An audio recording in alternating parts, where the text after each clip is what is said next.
Oh, hey there, two-stroke turbo fans. Welcome back to the channel.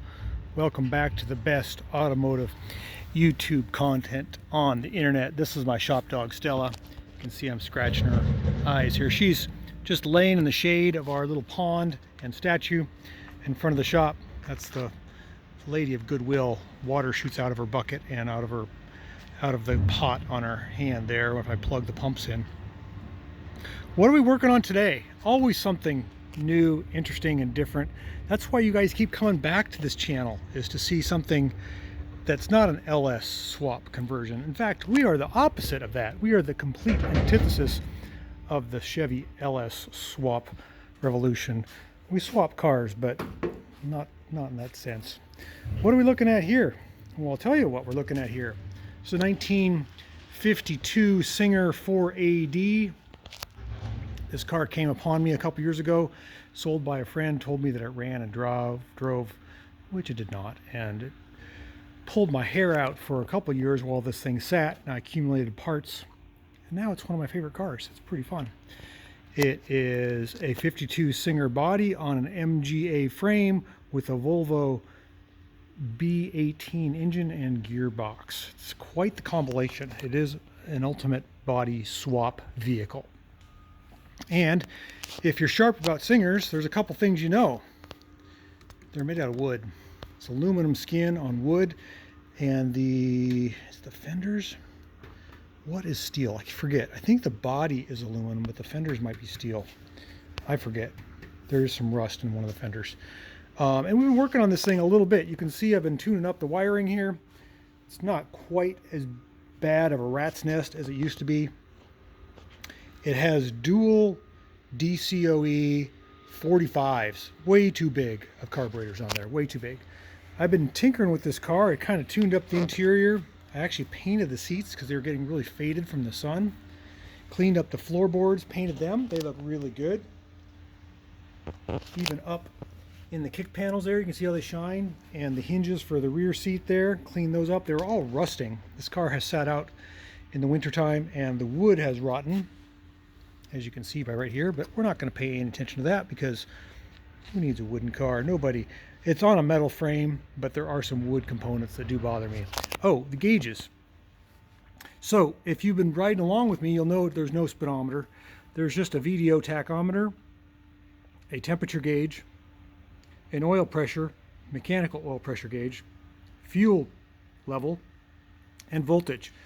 Last year we got the new alternator on here, the internally regulated small frame like Kubota Japanese alternator that works awesome.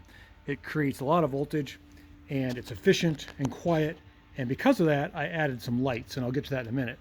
We also got the fuel tank working and regulating, registering the way it should, and then instead of a vacuum gauge I put in this air fuel ratio gauge, and I'm going to show you that in a minute. You kind of need to.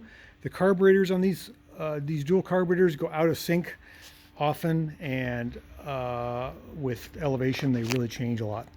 What else was I going to show you? Oh yes, that's right. I got the fog lights working. To get the fog lights working, they draw some power, so I had to put in a relay. So I ran the wires up and around the fender on the back side there and into this relay right here, which I've wired up for the fog lights. Those now work good. They're fused, safe. A little too much wiring mess for my liking, but we have good power, we have a good battery, and we have a super strong battery and a good alternator, so that's good. This car is fun to drive. So we got the bumper on last season. That is an MG bumper, like a TD, and then I put some fog lights on there, and I wanted the fog lights to work, so I had to ground them by putting a ground strap directly on the base. You can see that or not. There's an extra nut on each one of the bases with a ground wire, so they're directly grounded, because I didn't trust that the bumper would be grounded to the body, so I want them to be nice and bright. And the last little trinket is this little Singer badge. I had some help. I have a associate in the UK. The Singer badge goes right there. It doesn't have the plastic on it. I've got to take the grill off to figure out how to secure that properly, but it goes in that hole. It's always bothered me this car didn't have an identifying emblem on it, because people come up to it and they think it's an MG, but it's actually a Singer. That goes there. This was difficult. It was in India, of all places, and they wouldn't post to the United States. So my good buddy there in the UK, Barry, had it sent to him in the UK, and then he sent it to me. Quite a bit of postage, I will say, on that. It was almost 2/3 the cost of the badge. But what are you going to do? I don't know if I can make that. So we'll put that on there. Be very careful with that.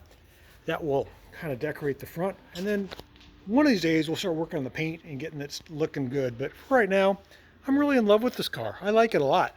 It's fast, it's reliable, and it works really, really well. It is a 4-seat convertible, even though there's not seat belts for the rear passenger compartment. I've got to clean up this vinyl, and it's a great car for the summer. I absolutely love it. Oh, I also put another horn on it. We have 3 horns. How many horns does a Singer need? Low bass, high bass, and then the electric horn, which I don't have the key on right now, so I can't. That's pretty high pitched as well. There's 3 horns. So that's a wrap on the Singer. It is a fantastic car, and it's now summertime here in Portland, Oregon, and we are all set and ready to enjoy it. So we'll be doing that soon. Stay tuned for more Singer videos. Thanks for watching. We'll catch you on the next one.